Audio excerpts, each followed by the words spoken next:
मंत्री जी को बोल रहे हैं सर, प्रॉब्लम सॉल्व कर तेलंगाना बहुत बढ़िया है सर, मिलेंगे। Thank you sir, thank you.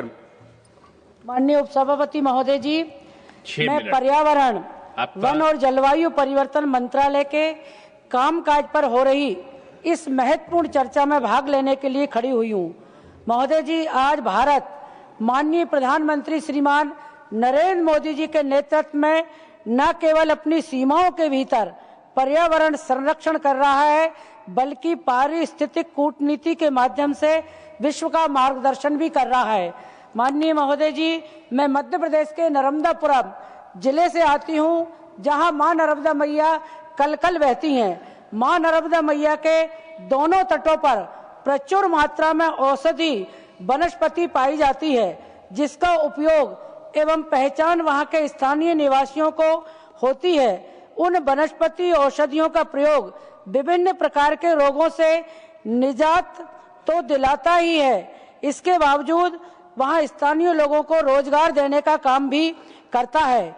हमारे मध्य प्रदेश के अमरकंटक में, जहाँ माँ नर्मदा मैया का उद्गम स्थल है, माई की बगिया के घने जंगलों में औषधियों का भंडार है। वहाँ के स्थानीय निवासी उन वनों से उपयोगी वनस्पति के माध्यम से अनेकों प्रकार की दवाइयाँ बनाते हैं, जो विभिन्न प्रकार के रोगों से छुटकारा दिलाती हैं। एक प्रकार का आंखों का ड्रॉप, जो गुलबकावली, वहाँ एक पौधा बहुत मात्रा में पाया जाता है, वहाँ से आंखों के मोतियाबिंद को ड्रॉप वो डालने से मोतियाबिंद को भी दूर करता है। पचमढ़ी, नर्मदापुरम जिले में पचमढ़ी पर्यटक और दर्शनीय स्थल के साथ साथ वनस्पति औषधीय से हमारा जंगल भरपूर है। माननीय मंत्री जी मध्य प्रदेश के बारे में भली भांति परिचित है। पचमढ़ी के घने जंगलों में विभिन्न प्रकार के फलदार पौधे, औषधीय पौधे एवं अन्य प्रकार की वनस्पतियां पाई जाती हैं, जो विभिन्न प्रकार के अनेक रोगों से छुटकारा देने के साथ साथ वहाँ के घने जंगलों से आच्छादित वो जो वहाँ का माहौल है, वो पर्यटकों के लिए भी बहुत लाभदायक होता है। माननीय मंत्री जी का मैं बहुत बहुत धन्यवाद करती हूँ कि उन्होंने मध्य प्रदेश में वाघ संरक्षण के लिए और कूनों के जंगल में जो शिशु शावकों की किलकारी गूंजती है, माननीय मंत्री जी ने उसके लिए बहुत उनकी दूरदृष्टि का परिणाम है कि वहाँ पर वाघों के संरक्षण के लिए काम किया है। माननीय महोदय जी, किसी भी नीति की गंभीरता उसके बजट आवंटन से झलकती है। यूपीए सरकार के दौरान वर्ष 2012-13 में इस मंत्रालय को लगभग 2430 करोड़ का बजट आवंटित किया गया था। इसके विपरीत हमारी सरकार ने 2026-27 के लिए इसे बढ़ाकर 3759.46 करोड़ यह वृद्धि की है। इसी का परिणाम है नीतिगत दायरे के विस्तार और कार्यक्रमों के व्यापक पैमानों को दर्शाती है। वर्ष 2014 में देश में केवल 26 रामसर स्थल थे। 2026 की शुरुआत तक यह संख्या बढ़ाकर 98 हो गई है। महोदय जी, मुझे बताते हुए अत्यंत हर्ष हो रहा है, क्योंकि मैं मध्य प्रदेश से आती हूँ। मध्य प्रदेश के इंदौर को 2025 में भारत का पहला रामसर वेटलैंड सिटी नामित किया गया है।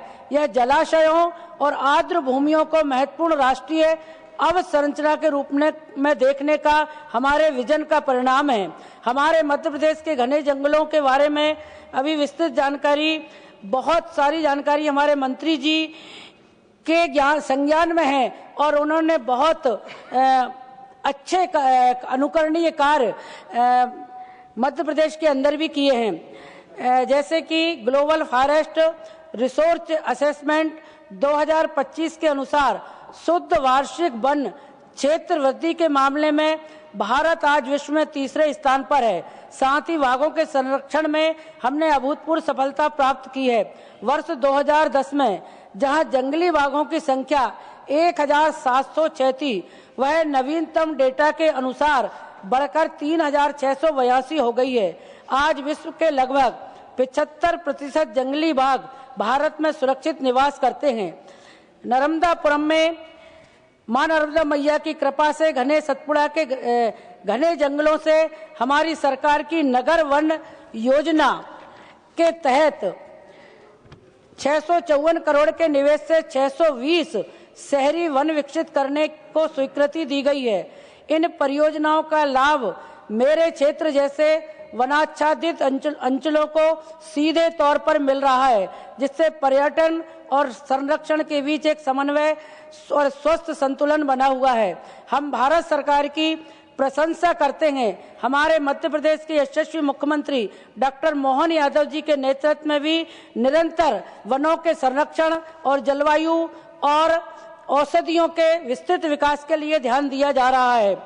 पूर्ववर्ती शासन के दौरान वायु प्रदूषण के संकट को नजरअंदाज किया गया। हमारी सरकार ने डेटा आधारित राष्ट्रीय स्वच्छ वायु कार्यक्रम के माध्यम से 103 शहरों में PM10 के स्तर में उल्लेखनीय कमी दर्ज की है।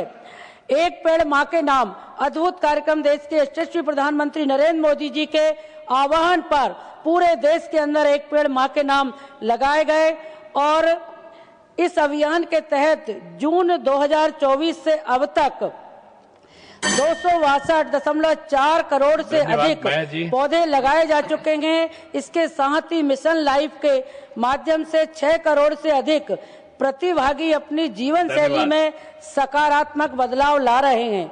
तकनीकी क्षेत्र में परिवेश 2.0 जैसे एकीकृत प्लेटफॉर्म में पर्यावरण स्वीकृतियों में पारदर्शिता और इस निवेदन के साथ कि हम लोग का अभी स्पेशल मेंशन भी आना है, तो हम लोग संक्षेप में सभी सदस्यों का रखा है। Thank you very much, sir. Morning I have given the letter